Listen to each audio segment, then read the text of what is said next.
Hello, everyone, and welcome back to my channel. Today, we're going to be discussing why modern women don't listen and it's costing them love.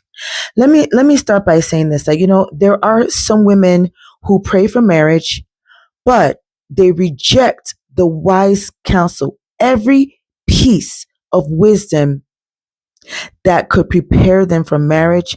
They reject that. And listen, I know I hear a lot of women on these social media platforms saying things like, oh, I want a good man. Oh, I want a godly man. But the moment that correction comes, they just shut down. You see, I'm sure some of you have seen that in some way, shape, or form, whether it be in, your own personal real experiences or whether it be here out on these social media platforms. You've seen that play out in some way, shape, or form. It's like these type of women, they want the blessing, but not the instruction that comes with the blessing. And that's why they end up missing the actual blessing of a healthy marriage. You see, we live in a society, or we live in a time where modern women don't want to be led. They don't want to be led by men. They don't want to be led by counselors, mentors, coaches, and they definitely have proven that they don't want to be led by God. Even though they swear up and down that they want a godly man and they want a good man, they still don't want to be led by said godly man or said good man. So by the end of this video, I'm going to help you see why being teachable, or if you want to, use the word coachable, teachable, coachable, same thing. You're going to see why, when women are not teachable and women are not coachable, you're going to see how and why that is keeping them single. Okay. And when you're single, but you want a relationship, you want a committed relationship, you want marriage, you start becoming frustrated because you're not getting what you want, right? And then you keep repeating the same mistakes in relationships over and over and over again and not getting anywhere. So let's start by saying, let's talk a little bit about modern culture and what they feel about correction. So whenever you see a woman displaying, what we call bad, or what we label as bad behavior, whatever the case may be, bad behavior, bad attitude, whatever the case may be, and someone is calling them out on that, what's the first thing you hear a lot of women say? Well, what's your business? Well, this has nothing to do with you. Mind your own business. It's none of our business anyway. And why do you care? That why do you care is the most immature thing that anyone can say. Why? Why did I say that? Because you have to understand that, first of all, we have to care what people are putting out there. Whatever it is that we see out in public, be it reality public or online type of public setting, we have to care.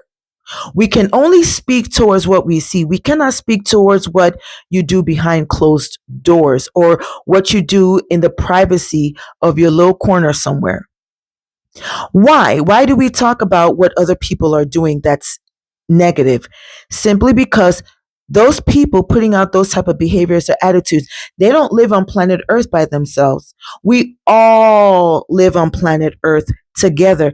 Therefore, we have to have some level of mindfulness when it comes to attitudes that we have or that we display in public. We have to be mindful of that because we're not out here in public by ourselves. So yes, there has to be some sort of caution or some sort of moral code that every human being has given to them by Creator God. Otherwise, we cannot live peaceably or peacefully with one another. That's why we have to care. That's why we have to call certain behaviors out. Because if one person does it and the world sees it and nothing is said to counter that act, then someone else is going to be like, oh, well, so-and-so did this, that, and the third, and nothing was done about it, so I'm going to do it. And somebody else is going to say, oh, well, I saw two people do this one thing and they didn't get called out for it, so I'm going to do it. And so do you see how that now becomes a domino effect? That's why we have to make it our business to call out certain behaviors and certain attitudes that are detrimental to society, because society is filled with all kinds of human beings. It's very diverse. So, yes, we have to call it out. Maybe if we lived on planet Earth by ourselves, then we wouldn't care, but we have to care. So, if you don't like people correcting you, then whatever it is you're doing, do it in your own privacy and don't bring it out in the open. Because the moment you bring it out in the open, we're going to call you out. Okay. And regardless of how you feel about it, we're going to call you out because that is the right thing to do. We have to keep a certain level of normalcy and a certain level of level headedness in the society that we live in. That's why we call it out. But my God, society hates correction, and society has given women the upper hand to display their hate or their dislike for correction. That's why women don't heal. That's why women are forever on a healing journey. That's why women are forever talking to their therapist 10, 20, 15, I don't know, 30 years. They're talking to a therapist. But story for another day. We're not even going to get into that in today's video. Some women see some women see correction as controlling. It's toxic. It doesn't matter. I know they say, oh, if you said it in a different tone, lies. They're lying to you. I don't care what tone you use to correct women. They will still call it controlling and they will still call it toxic. I'm going to go into a Bible verse in Proverbs chapter 12, verse 1. And just bear with me. I'm going to read it. It's just 2 lines. That's all it is. Let's see what it says. Let's see what the Bible says about correction. Proverbs chapter 12, verse 1. Whoever loves instruction loves knowledge, but he who hates correction is stupid. The Bible called you stupid. I did not call you stupid. I believe that a word is enough for the wise. So catch on to that. Okay, because that's all we see on these social media streets. People acting, these women are out here acting stupid because they are not correctable. You can't correct them. You can't teach them. You can't coach them. Okay. And why can't you do all these things? There are certain reasons why you can't do these things. One of them is a lot of women are carrying hurt. They reject correction because they have been hurt in the past. They didn't address the hurt and they wouldn't let it go. I get it. There's some hurt, there's some trauma that you cannot address from the past. You can't go, back and address it. Then let it go. You are an adult now. You claim you are an adult. Let it go. It's destroying your progress. You may be climbing the ladder financially, and in your careers, you may be soaring high, but in interpersonal relationships, you're down at the bottom. You're down at the bottom because you keep rejecting correction. And you keep having this attitude of, why do you care? I already addressed why we care and why we have to correct. I've already addressed that. But you won't let it go. You won't. It's like you love the hurt. You love it. You love to hate the hurt. You love to discuss the hurt, but you hate to let the hurt go. And that's what's, costing you love, ladies. And that's one of the reasons why you remain single and you say you're single by choice, even though you really are not single by choice. You're single by default because good men that you say you want, are running away from you and they're making themselves invisible to you because you're just like, you're so polarizing. And the reason why you're polarizing is because you cannot be coached, you cannot be taught, and you cannot let go of past hurt, past pain, past trauma. These are the issues, ladies. And that's why my channel exists, to call your attention to these things that are stopping your interpersonal relationships so that you can do something to check yourself, correct a few things, and get the type of results you want from a committed marriage. That's why I called these things out. And I get it. I know many women were never shown what healthy leadership looks like from a man. Okay. Only healthy men, you know, show healthy leadership. So don't come into my comments talking about, well, if the man is this and the man doesn't know how to lead properly. No, my channel is not about men who don't lead properly. I'm never talking about, or I'm never promoting toxicity, toxic relationships, or, those type of things. No, I don't promote that on my channel. If I'm talking about a man that you should be marrying, or you should be vetting, or you should be choosing, I'm always going to be referring to good men, the type of men that you ladies say you want. Okay. And I know, I get it. Every woman wants a certain type of man, but you can't qualify for that man if you don't start changing things from within. That is the way the world works. I did not make that up. Go and check. That's just the way life is on planet Earth between men and women who want to get together in a committed marriage. Okay. And I know some other women think that, if they listen to a man, it's almost like they're losing power to him, or they're giving up their power to the man. I mean, I'm just going to hug some of you ladies when I say this, that you have the most warped thinking that I've ever seen or I've ever heard. So you're listening to leadership, you're humbling yourself and following leadership, but to you, that means that you're losing power to the man. You know what? Let me not address it. Let me just move along, because I can't even. Ladies, don't ever come out on these social media platforms saying that there are no good men. No, you are not a good woman.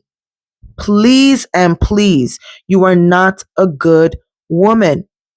The type of men that approach you for relationship, situationship, marriage, whatever it is, those are the type of men you qualify for.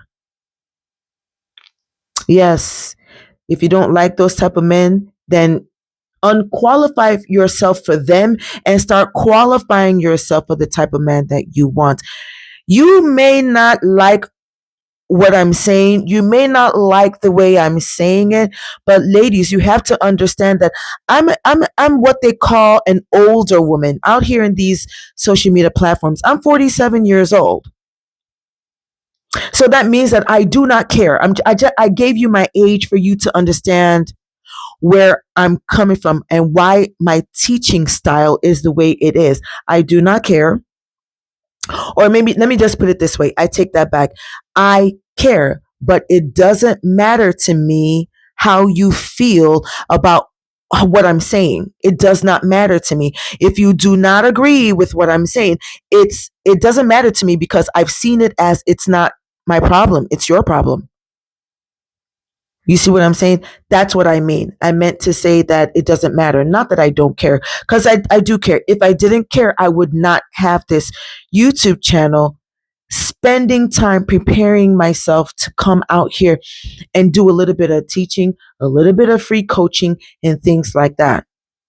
Even though I do offer one-on-one coaching for a fee, but what I'm saying is I still give these little nuggets here and there on my channel, because I believe that us Black women can do better so that we can get the results that we do want when it comes to committed marriage. Okay, that's what I'm saying. If you don't address your pride, ladies, you cannot heal. You know what pride does? Pride covers the hurt that you have within you. The anger, the resentment, the animosity, wherever you pick that up from, your childhood, your recent past, your present day, whatever it is. Pride covers that. And until you use humility to to erase that pride, you are not going to heal. Humble yourself, bring your shoulders down. If your heart is elevated, bring your heart down. And I'm not talking about your blood pressure. I'm saying your heart, where your emotions sit. If your emotions are high up here, bring them down so that you can now become teachable, coachable, and you can begin to heal yourself and reposition yourself, realign yourself so that the type of man you want can actually see you and he will no longer be invisible to you. That's all I'm saying, ladies. That is all I'm saying. Take it from me who has, I've lived up until now. I was raised in, by Nigerian parents, that old school teaching that most of y'all ladies reject. That's how I was raised. You see, so that's why I come to you the way I do, because I have seen that your progressive mindset, your modern day mindset is not helping you. It's not giving you the type of results you want when it comes to marriage or, long-term committed relationships. It's not giving you your results. So I'm saying, let's go back to that old school teachings and see what we can scrape from there and begin to apply to get the kind of results you're looking for when it comes to marriage. That's what I'm saying, ladies. You see this old school Bible thing, about submission that you all, let me just say, you Christian ladies don't like. It's in the Bible. You ladies say that, you're godly women, but submission is in the Bible, but you reject it. So you reject the Bible. Okay? But let me tell you something about submission. Being submissive and being teachable helps to build your strength. And I'm not referring to physical strength. I'm referring to character strength. It strengthens your character. You cannot be humble without being submissive. You cannot be teachable without being submissive. Teachability, humility, and submission are all in the same pot. They go hand in hand. They come from the same root. Okay, that's where they come from. It helps to strengthen your good character, or it helps, the lack of it helps to strengthen your bad character. I'm just here to teach. That's what I'm here to do. If you reject submission, if you reject being teachable and coachable, it's all a sign of weakness. Being submissive is not the sign of weakness. It's lack of being submissive, being teachable, being coachable. That's what is a sign of weakness. You see, when you can learn and you can adjust and you can evolve, that is what keeps love in relationships burning and growing stronger and stronger every day. That's what keeps the love alive. Okay, those action things I just mentioned. Because remember, love is not just an emotional feeling. Love is an action word. It's a verb. It's an action word. You got to do love in order for love to stay alive. In closing, ladies, if you want long-lasting love, you have to be coachable. That's where you start from. Uche, what do I do? This is what you do. Step 1. Humble yourself and begin to listen and do what you hear. You are teachable. You now start having that teachable heart. God cannot pour into your heart if your heart is already full and you say, I don't need to learn anything anymore. That means you're perfect. God can't help you. If you want God to help you, you have to humble yourself and open up your heart and say, Lord, I'm ready. Then that's when God can lend you a helping hand. Okay. So ladies, if this message in today's video spoke to you, then comment in the comment section below, teachable, and then I'll reach out to you. If you don't want to comment below, you can email me the word teachable and I will communicate with you from there. All right. I will see you all in the next video. Bye.